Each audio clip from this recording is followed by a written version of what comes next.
In this section, we're going to be making inferences based off of a random sample using dot and box plots.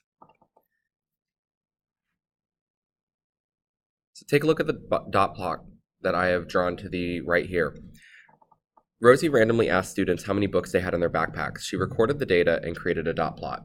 What Rosie wants to do is look at her sample and make an inference on her population. And all that means is she wants to make an educated guess about the population based on something she learns about her sample. So these are just examples of inferences you can make. These are not the only inferences you can make, but just a few sentence starters to get you started.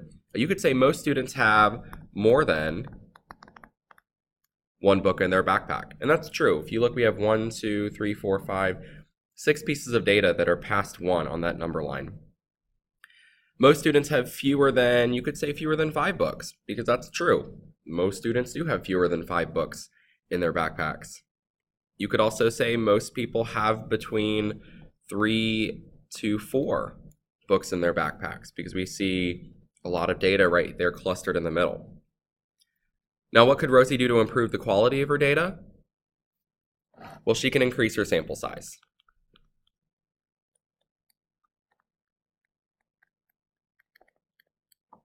Okay, because asking only, it looks like 8 people, it's hard to make an inference based on a population, or based on a sample to a population. So we want to have more sample size. Remember, we want to have a reasonable sample size.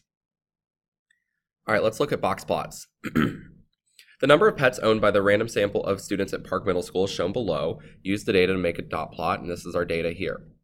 All right, now, if we don't remember how to make a box plot, we want to, first of all, put our data in order from least to greatest. 0 to 2, 3, 3, 4, 5, 6, and 9. All right, then we need to draw a number line that includes all of our data. 0, 1, 2,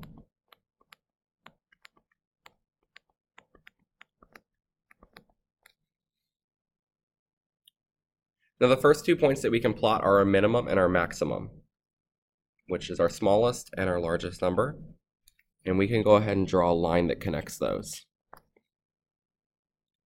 The next thing that we want to plot is our median, which in this case is our middle number, which is 3. So we'll draw a line through there. Now we want to look for what is called the first quartile and the third quartile. And all the first quartile is the median of the first half of the data. So if I look the median of the, I have 2 middle numbers here, so the median of the first half of the data is going to be the average of those 2 numbers. The 2 plus 2 divided by 2 is 2. Okay, so that's where I'm going to put my next line. And then the median of the second half of the data would be the third quartile. So I'm going to look halfway between 5 and 6. So 5 plus 6 divided by 2 is 5.5.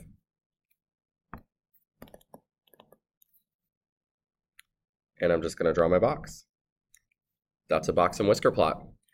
So we can make some inferences off this data. We could say a good measure for the most likely number of pets is the median. So anytime we want to look at most likely or typical, we are looking at median. 50% of the students have between 0 to 3 pets, and I'm saying that because every one of these spaces here is 25% of the data. So if I look at 50%, I'm looking from the minimum to my median, and that's 0 to 3. I could also say almost every student in Parkview has at least 2 pets, minus this one right here, who has 0 pets.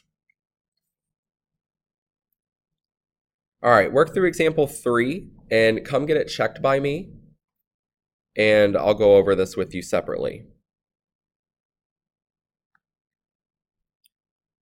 Okay, I want to talk about making inferences using proportions. So Getaway Travel Agency surveyed a random sample of 45 of their clients, that's a random sample, about their vacation plans. Of the clients surveyed, 21 expect that they're going to go on 3 vacations in the next year. So we can say 21 out of 45 are going to go on vacation. We want to know how many, if there are 516 total clients, estimate the number of clients that will go on vacation this year out of 516. So this is my proportion. And I can solve this using cross products. 45 times x is 45x.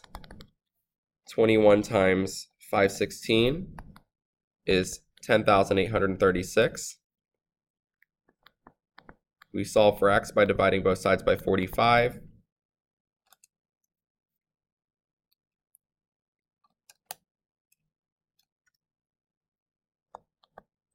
We get 240.8, but we can't have 0.8 of a person, so we could just say 241 clients are going to go on vacation this year. So we had a sample, 21 out of 45 are going to go on vacation. We just basically wanted to figure out how many out of 516. All right, try example 5 and get that checked off by me, please.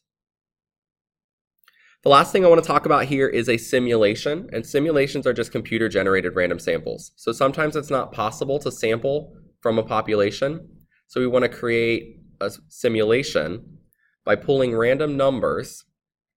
Usually a computer can generate those numbers, but just basically don't overcomplicate this. Look at the constraints of what you have.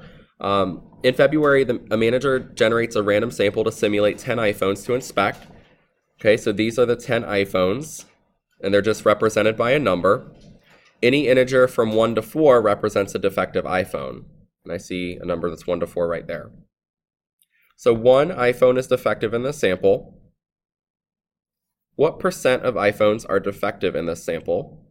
Well, 1 out of 100 is 10%, or 1 out of 10 is 10%. And then we want to know if 3,500 iPhones were shipped in the sample, how many iPhones will be defective in the February shipment? Well, we can look for 10% of 3,500, which is 0.10 times 3,500, which comes out to 350. Now we want to know, can the manager assume this prediction is valid? Probably not, because the sample size is too small.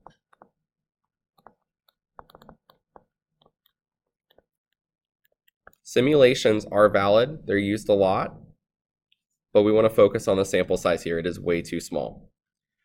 All right, you'll try example 3 and let me know if you have any issues with it.